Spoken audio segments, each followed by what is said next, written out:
Hi, and welcome back to another episode of Confidence Equals Beauty with Amanda Taylor.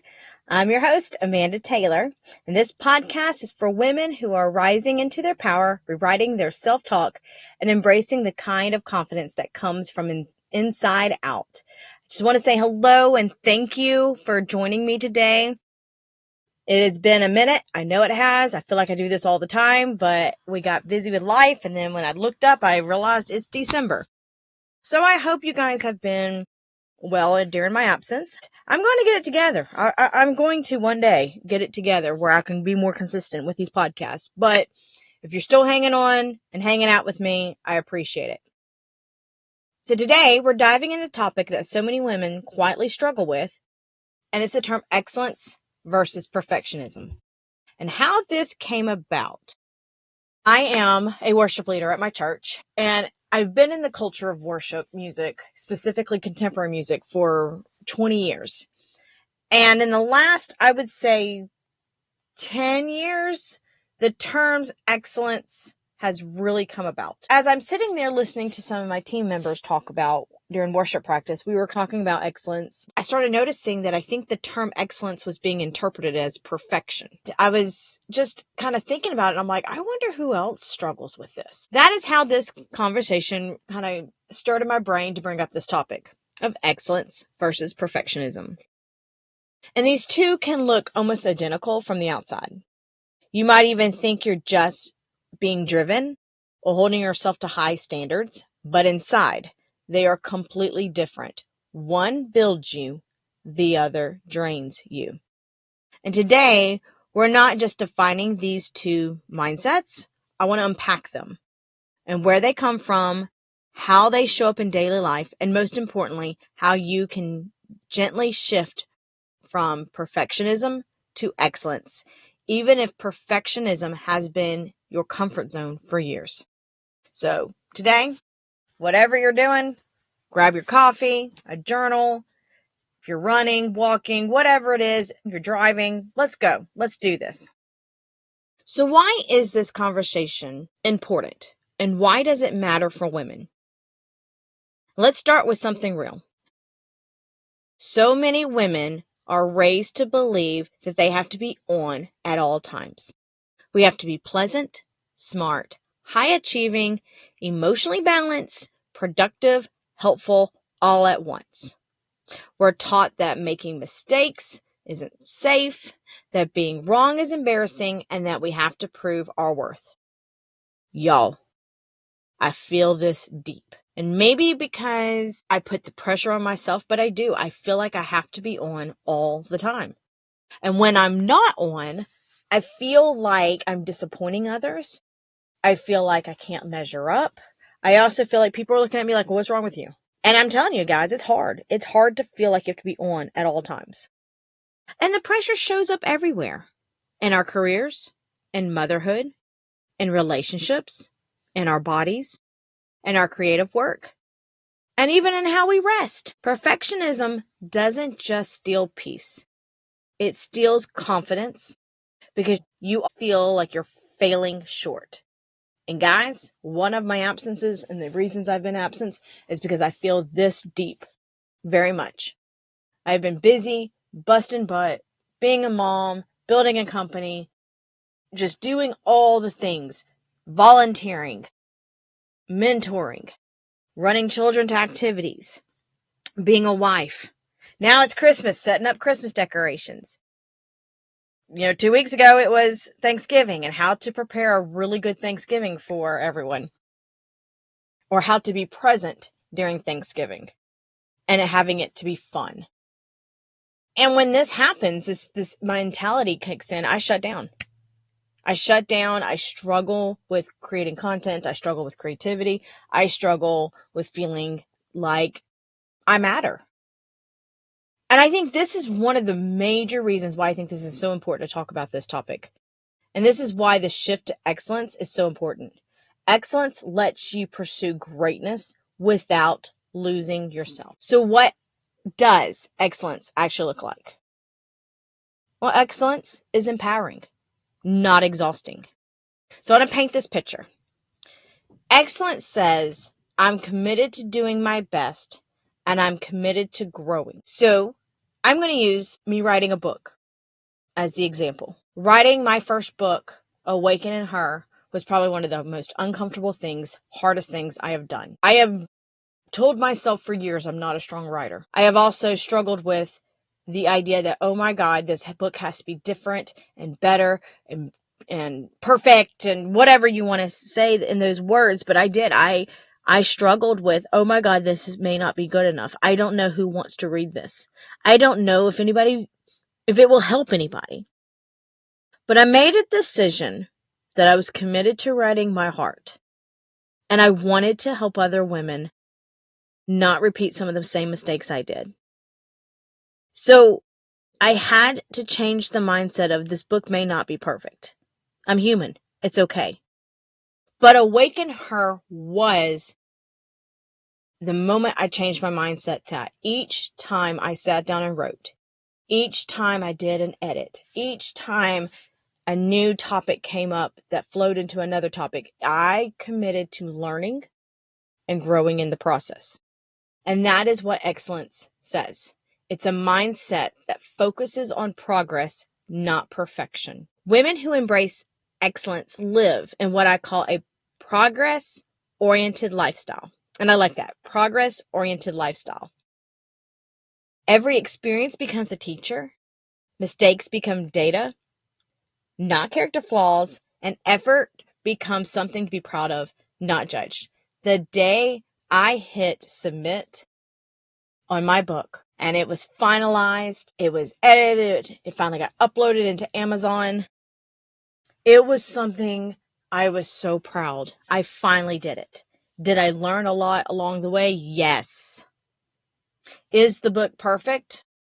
Maybe not.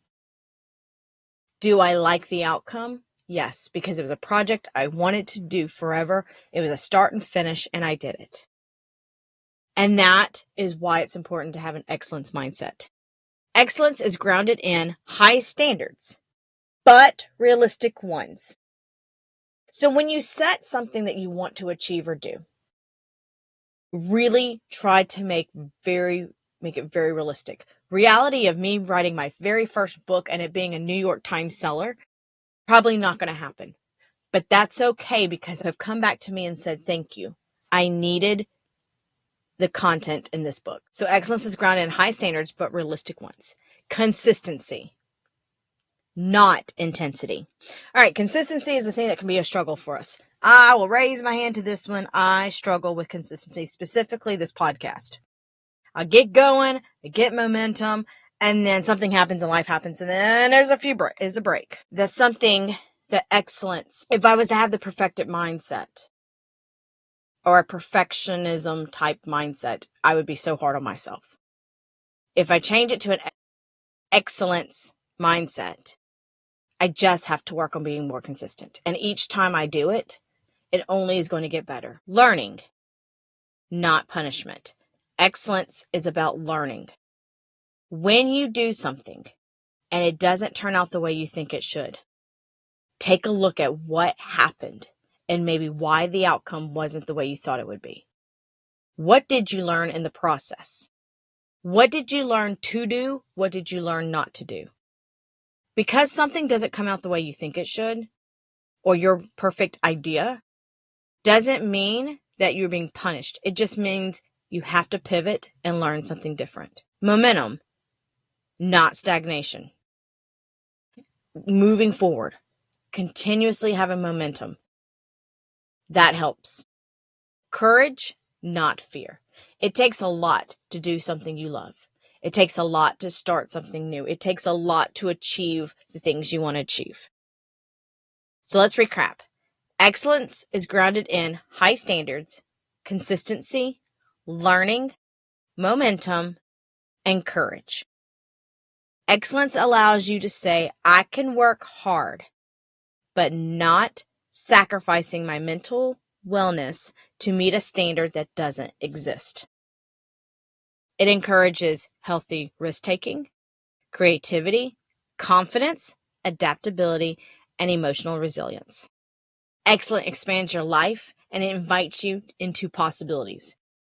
And when I think about this mindset of excellence, the possibilities that can come, I love that, because you're not looking at, what if it doesn't turn out? What if, and all the negatives. It makes you look towards, I can do this. It may be hard. I might struggle along the way, but I can move forward and try the best that I can. So let's move on to what perfectionism really is. And this is the part we don't like to admit. I don't want to sugarcoat this. I just kind of want to bring it forward and to the point. Perfectionism is not about high standards. It's about fear. I didn't quite understand this until I was speaking to a friend of mine, and she loves to plan events. But while she's planning, she is stressing herself out. Always end up with high blood pressure. She ends up, sick. And it's because deep down she wants, and she'll say this, it has to be perfect. It has to be this way. It has to look like this. And if it's not done, we have to use this candle. We have to use these flowers. We have to use this. And as I'm listening to her talk, and I finally just kind of confronted her, and I asked her, I was like, does it matter in the end if a specific gift bag didn't get used? Did everyone have fun at the event? Were there smiles and laughter?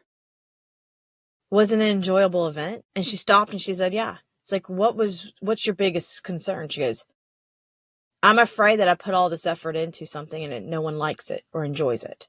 And I go, so you're afraid that it won't be perfect enough? And she's like, yeah. And I thought, oh my God, that I understand that. Perfectionism isn't setting this high standard for yourself. It's you are setting something that you fear will happen. Fear of failing, a fear of not being enough, fear of what others will think, fear of being judged or rejected, fear of being exposed as imperfect, messy, or even just what you are, human. Perfectionism is an outcome obsessed. It's interesting that perfectionism is a standard you decide, not what it is. It says if the result isn't flawless, then everything is ruined. And this creates a cycle women know too well.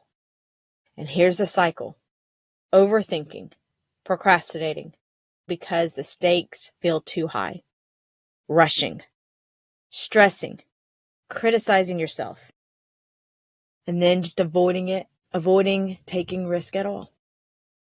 Perfectionism steals your creativity. It steals your ability to try. It steals your joy. And worst of all, perfectionism ties you to your worth, to what you do instead of who you are. And right there, I want to say that again. Perfectionism ties you to your worth, to what you do instead of who you are. I want to use my friend who plans events. Her fear was what everyone would think, that it wasn't good enough. So she tied her worth to this event is linked to her and who she is as a person. But reality is, my friend is an incredible planner. And she makes events that are fun for people to enjoy. She loves making sure people light up and smile. She's caring. She's loving. That's who she is. That is who her character is. Not if the event is good, then she's good enough. And I want to emphasize that. Perfectionism is not your worth. It's not who you are. That outcome doesn't reflect in who you are as a person. So how these two mindsets feel different in daily life, I want to break it down. And these are quotes or ideas and thoughts on how excellence sounds. Let me try this. I'll learn as I go. This is a good progress. I can adjust and improve. Done is better than stuck. Perfectionism is going to sound like this. If I can't do it perfectly, I don't want to do it at all. Or if I can't do it perfectly, I don't want to start. What if I mess up? People will judge me. This isn't good enough. Something's wrong with me for not being better. In excellence, one voice moves you. In perfectionism, the other freezes you. Excellence, one builds confidence. Perfectionism destroys your confidence. So where perfectionism comes from? It's important to understand that perfectionism didn't come out of nowhere. It's usually rooted into childhood, usually childhood praise tied to performance, environments where mistakes were not safe, a comparison culture, high-pressure jobs, maybe social conditioning. Socially, you were conditioned to feel like you had to be perfect. Unrealistic beauty and success standards, or growing up just being the responsible one. This is the person that kind of everything fell on your shoulders. Kind of everyone looked to you to do it all. So if you struggle with perfectionism, please hear this. It is not your fault, but it is your responsibility to heal from it, because staying in perfectionism costs you way too much. So how to move from perfectionism to excellence? Let's shift to a more practical part of this. Here are some powerful ways to transition from fear-driven perfectionisms to confidence-building excellence. Start celebrating progress instead of outcomes. Every step counts. You grow by inches, not leaps. Go back to my book. I didn't know what I was doing. I didn't even know really how to start except to sit down and start typing. And then I was like the next day, all right, you have an hour. Sit down, type. The next day, you don't have time at all. Maybe you can squeeze in 5 minutes of just some brainstorming. It was little bitty steps of the way. I could not write that book in a matter of a day. It took me small moments to do it. Let good enough be good enough in the areas that don't truly need your highest energy. Save excellence for what matters most. Let me talk about my house. I love a house that looks like it came right out of Southern Living magazine. Oh, that's my dream. Oh, it's my standard. It's my quote-unquote perfectionism. Unrealistic expectation. And there are more times I exhaust myself and exert so much energy trying to make sure every little thing is put in place and looks perfect. And reality is I have a home we live in. I have children. My children love to play. I enjoy playing with my children. We love to cook and eat. We do clean the kitchen afterwards, but sometimes we're just like, oh, this was a long day. But I find myself exhausted trying to keep up with an unrealistic standard. However, in the switch of a mindset of this house is lived in and loved, we do know how to put things back where it belongs. I do know how to put at least once a day, start the washing machine, put a load in the dryer. I may not fold them, but they get back in the person's room that their clothes belong to. That's good enough. And sometimes I'll sit at night stressing over things that I don't need to stress over because I can't control them. Couldn't control the outcome of a conversation that I wish I had said something differently. Or I cannot control what another person's going to respond based off something I requested. And I'll spend 2 or 3 hours a night just analyzing, sitting there, and it's wasted energy. Where I can save my excellence for, and what matters the most is, am I pouring into my children? Am I giving them and setting them up for success? Am I having quality time with my husband? Am I seeking God? Am I spending time with God and working on that relationship with God? Spending time in prayer, spending time reading my Bible. That's where excellence matters the most. Next, practice compassionate self-talk. Would you speak to a friend the way you speak to yourself? And I will forever love my friend. I've mentioned her in the past. When I get in my tangent, because I'm number one to cut myself down. It's negative self-talk. And my favorite thing she does, and she'll look at me and she says, do not talk about my friend that way. And she's so right. Would you tear your friend down when she messes up? If she didn't reach this level of perfection, would you speak to her the way you speak to yourself? No. Most of us, the outcome is, you tried your hardest. I'm so proud of you. Keep going. Okay, so it was a setback. What can you do next? Most of us are not tearing each other down. I can say that. So if you would not speak to your friend in harsh tones and harsh language and beating her up, why are you speaking to yourself that way? Next, take more messy first steps. This one I think is tough for a lot of people because that first step can tend to be the hardest because you have no idea. Clarity comes from action, not overthinking. Get messy. Let it fall flat on its face. Let it be ugly. Allow yourself to be messy. Allow yourself to create something and it turn out just those moments in the family where everyone's laughing and goofing off because it did not turn out right. Allow yourself to laugh at yourself and be messy. Next, redefine mistakes. Instead of I failed, I want you to try saying, what did this teach me? I think if you take things as a learning opportunity, you'll be a lot more successful in how you feel about yourself and more successful in building confidence. I do know if you make a mistake and it does not turn out the way you want it to, you'll learn exactly what not to do next time. That's a learning opportunity. Choose curiosity over self-criticism. Ask the question, what would happen if I try this? Instead of, what if I'm not good enough? If I leaned in on my first thought, I'm not a writer. I don't know what I'm doing. I'm not good enough. Who cares? If I stayed in that mindset, Awaken Her would never have been written. If I didn't try singing those first notes in a song, I wouldn't be the worship leader I am today. So just try it. I always kind of say to my kids, try it. What's the worst that can happen?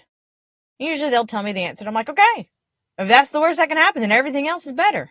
So let's go for it. Next, break goals into smaller, doable pieces.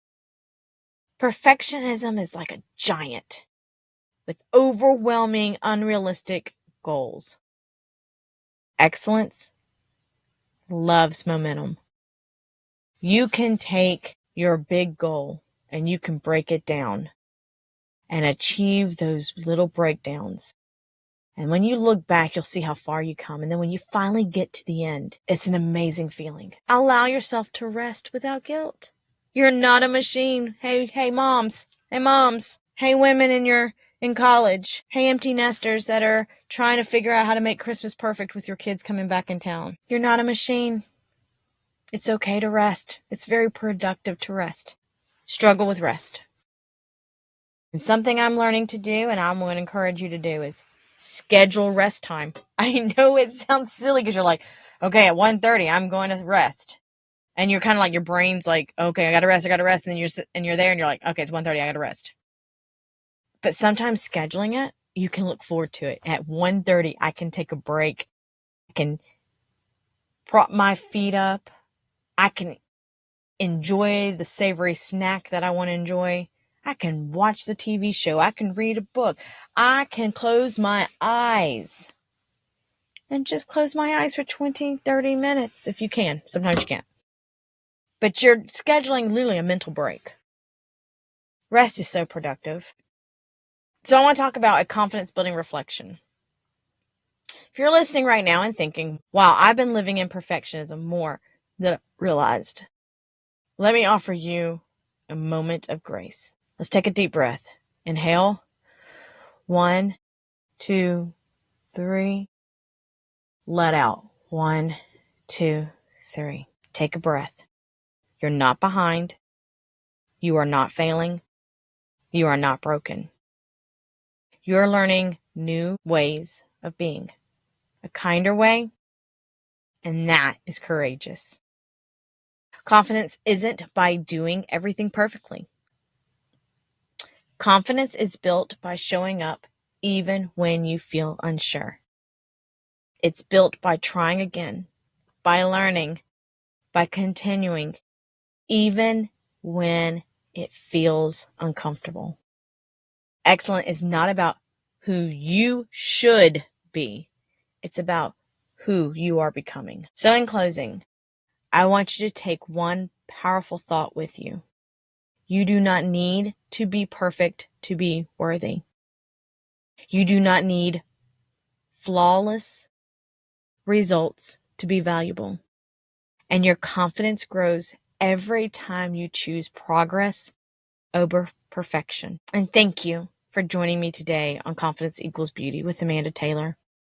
If this episode inspired you, take a moment to share it with the women who need this. And if you could subscribe, that way you get updates and you don't miss any new content that comes out. I would really love to grow this community more. And until next time, keep rising, keep being radiant, keep choosing excellence over pressure. You are enough exactly as you are, and you're growing every day. And remember, confidence equals beauty.